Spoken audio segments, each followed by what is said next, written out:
Part akhir, Jokowi, Presiden Republik Indonesia. Tonggak kisah inspiratif Jokowi adalah karirnya dunia politik yang terbilang mulus.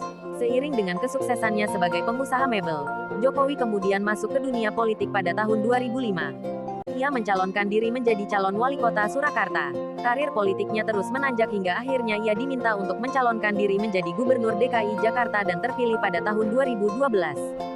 Ia pun terpilih menjadi Presiden Republik Indonesia ke-7 pada tahun 2014. Jokowi lantas maju untuk 2 periode pada 2019 dan kembali terpilih.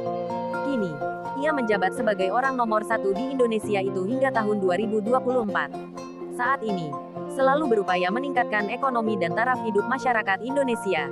Bagaimana daya beli masyarakat, investasi dan skala ekspor yang terus meningkat. Iklim politik yang hangat menjadi skala prioritas dalam tugas terakhirnya sebagai Presiden Republik Indonesia. Itulah kisah inspiratif Jokowi dan perjalanan